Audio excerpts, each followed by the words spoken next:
Bapak, Ibu, Saudara-saudari, umat beriman yang terkasih dalam Kristus. Salam jumpa kembali dalam Santapan Sabda Hari Kamis Putih berdasarkan Injil Yohanes bab 13 ayat 1 sampai 15. Tema renungan: mengajar dengan memberikan teladan. Bapak, Ibu, Saudara-saudari terkasih, pada suatu hari seorang ibu datang kepada Mahatma Gandhi bersama seorang pemuda yang berusia kurang lebih 20 tahun. Ia meminta kepada Mahatma Gandhi supaya menasihati anaknya untuk tidak merokok lagi. Mahatma Gandhi menyuruh ibu itu untuk kembali lagi sesudah 1 minggu.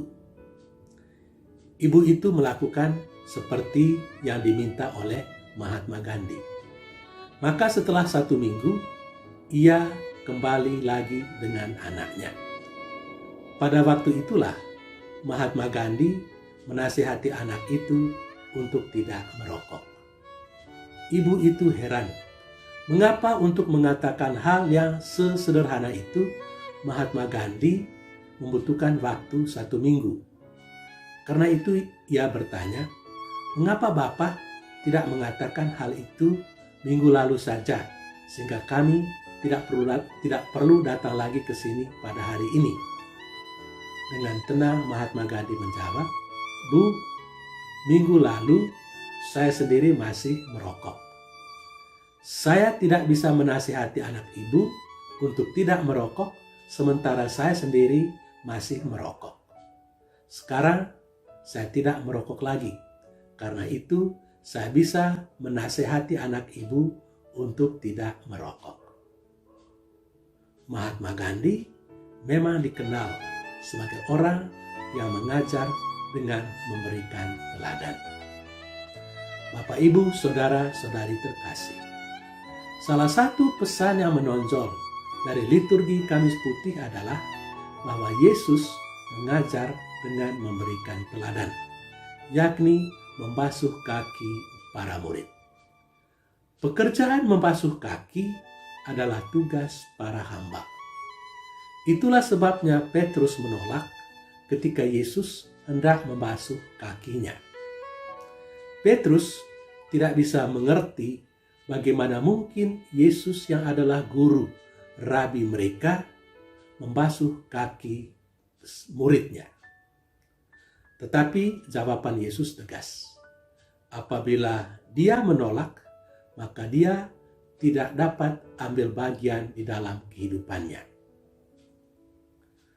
Dengan membasuh kaki para murid, Yesus mengajarkan para murid itu supaya mereka harus tampil beda.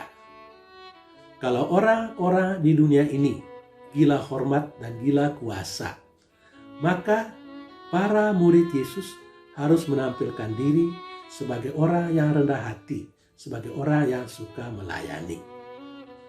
Kalau orang-orang di dunia ini bekerja bukan tanpa pamrih, maka murid-murid Yesus harus selalu bekerja tanpa pamrih.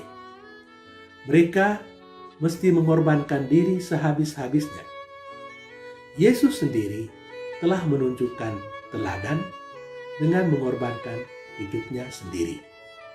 Ia rela mati di kayu salib sebagai konsekuensi dari cintanya kepada orang-orang berdosa, orang-orang miskin, orang-orang terlantar, dan kaum pinggiran lainnya. Saudara-saudari terkasih, Yesus adalah seorang guru yang mengajar bukan cuma dengan kata-kata, melainkan terutama dengan teladan hidup. Ketika dia mengajar tentang pengampunan dan belas kasih, ia pun mewujudkan ajarannya itu dalam perbuatan konkret, yakni mengampuni orang-orang berdosa dan berbelas kasih kepada mereka. Ketika ia mengajarkan pentingnya cinta kasih, maka ia pun berkeliling dari kampung ke kampung, dari desa ke desa, dari kota ke kota, sambil mengajar dan berbuat baik.